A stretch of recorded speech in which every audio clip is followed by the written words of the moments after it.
not many college games you see with 200 points. Ben's done a great job. I knew they were very good. They're playing like a top 25 team. And they cause you a lot of problems.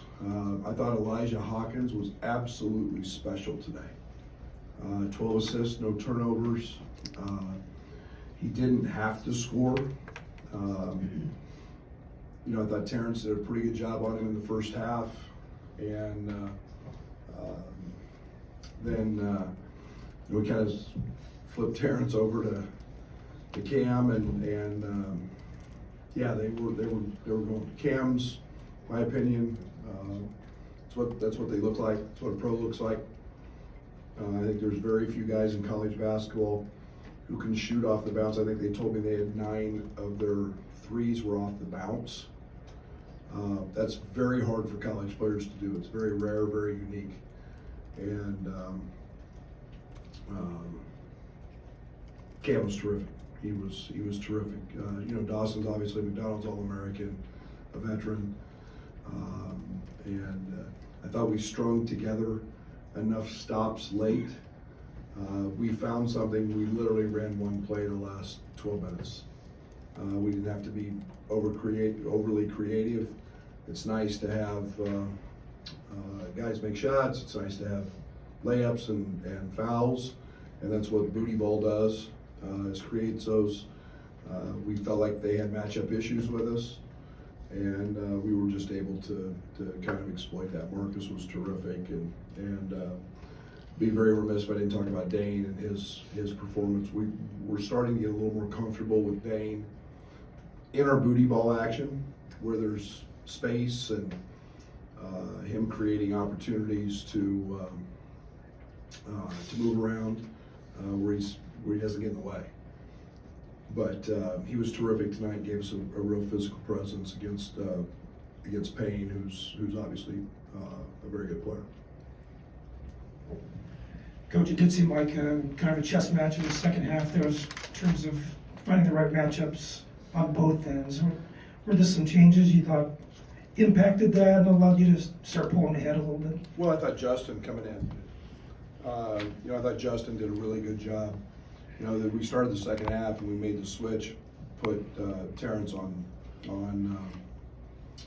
Cam, and kind of made things harder. And then all of a sudden here Elijah gets going, and I thought Justin coming into the game impacted that a great deal. Put Terrence back on the ball, and just kind of made catches a little bit harder for the perimeter shooters. But they made everything they looked at. You give them a lot of credit.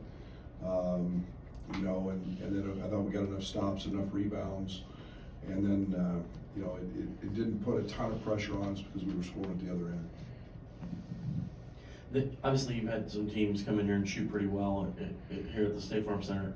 Is when they get hot, is it because they get off to a good start and they get that confidence, or how do you get them off that, early on in the game? Well, I think we've got to understand that we've got 5 really, really, really, really good offenses. And I'm really tired of the narrative in the Big Ten that this is a big, slow, slug 'em out league.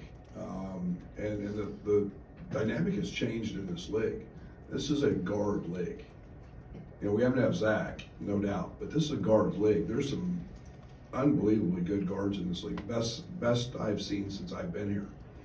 But offensive efficiency in this league, we have 5 teams above what Purdue was last year. And Purdue was one of the most efficient teams in the country last year. We got 5 teams this year. So offense is at a premium. You have to be able to score to win games. And the old cliche, offense wins games, defense wins championships. Tonight, offense won us a game. And but good players. There's a reason it's really hard to play at the next level. I think we got really, really good players. We got really good guards, and makes it tough. And we're obviously going to play high possessions. So there's going to be more possessions. We have that ability. Brad, you're the number 13 ranked team in the country, of the number 3 offensive efficiency. Your defense fell to 95. tonight? Is that, how concerning is that, or do you need more balance there? Just what's your take? Probably. There's no doubt. I'm not as worried about it when we're playing the number of possessions we're getting. It's kind of the old cliche. How do you move up in the net? How do you get in the in Ken Pom? Well, you beat people by 100. It's offensive based. I think in the NCAA tournament, I think you got to be able to score. I think we have a lot of weapons to score. Do we need to be better defensively? Yes. And my problem defensively is some of the mistakes that we're making, and we've got to. Those are allowing teams the good starts. And Coach, I know there's not a ton you can do about it when they're taking such good care of the basketball, but are there things that you want to do to try to turn teams over a little bit more and speed them up? No, I don't give two rips about turning people over. You find any team that turns people over, and I'll usually show you a bad team I don't want to stay in rotation.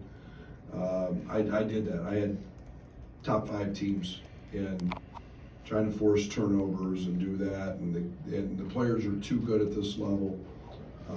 It's too challenging to try to win that way every single night.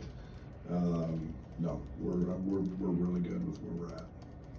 Brad, what is, on the offensive end though, in terms of turnovers, what has led you guys to play more possessions, but on a night tonight where you have 4 in a 40-minute game? Are you just that connected offensively? This is going to sound really bad. We don't pass, and we play into. A lot of teams have the mindset, and I have had it for years. Get it to the third side, there's great advantage getting it to the third side.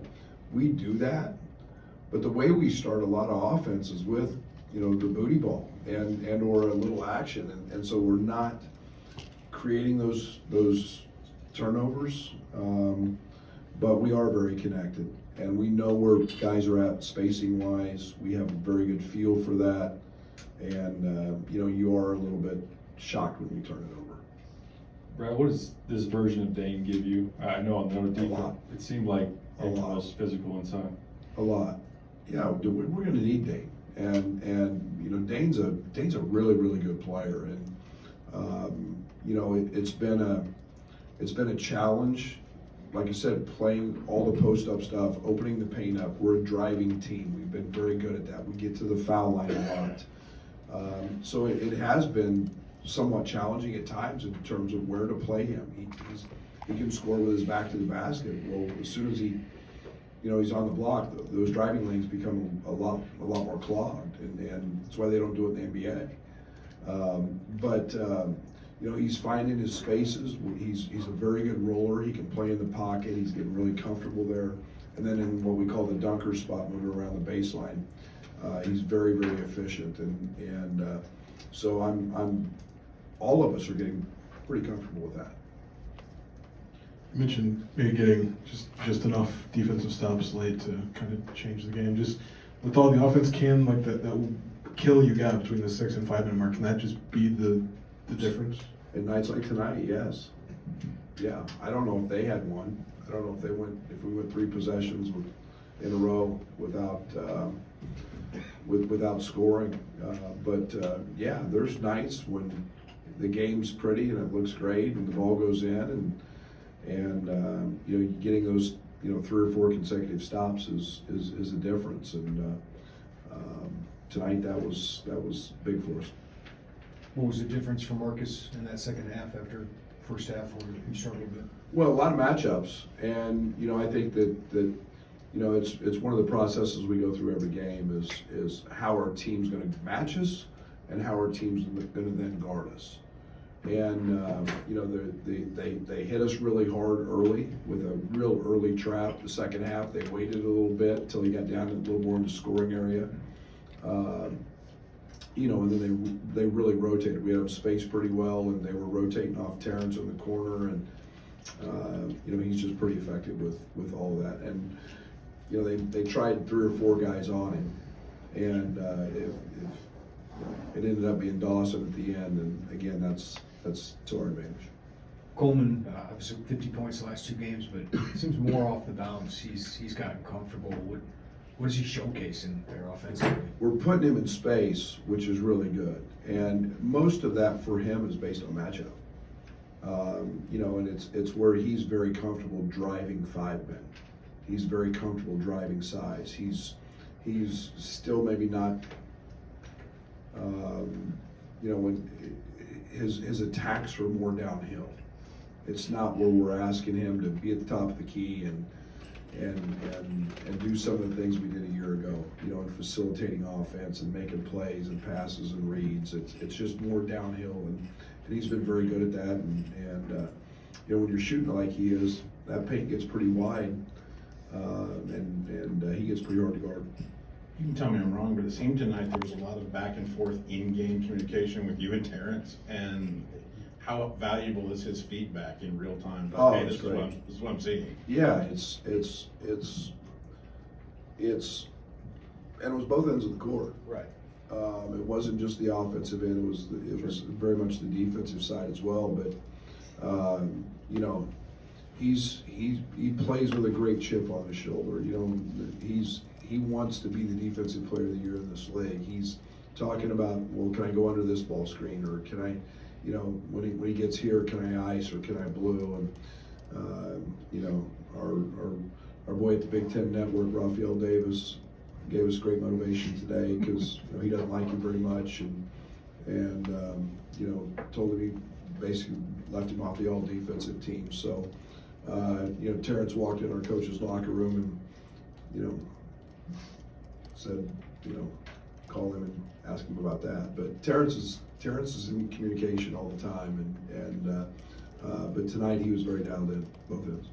Coleman mentioned making Cam's touches harder in the second half. What did you see as far as slowing him down, making him a little more uncomfortable than he was in the early going? We let him come off ball screens clean in the first half. I mean, in the first half, his touches were harder. They were more off the catch. We never let him get into ball screens. I think he made 4 in the first half, 3 or 4 in the first half off the bounce.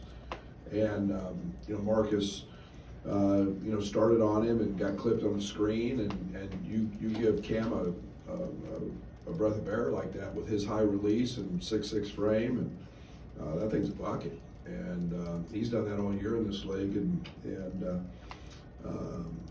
you know, we did make his touches harder. Justin did a nice job in the second half.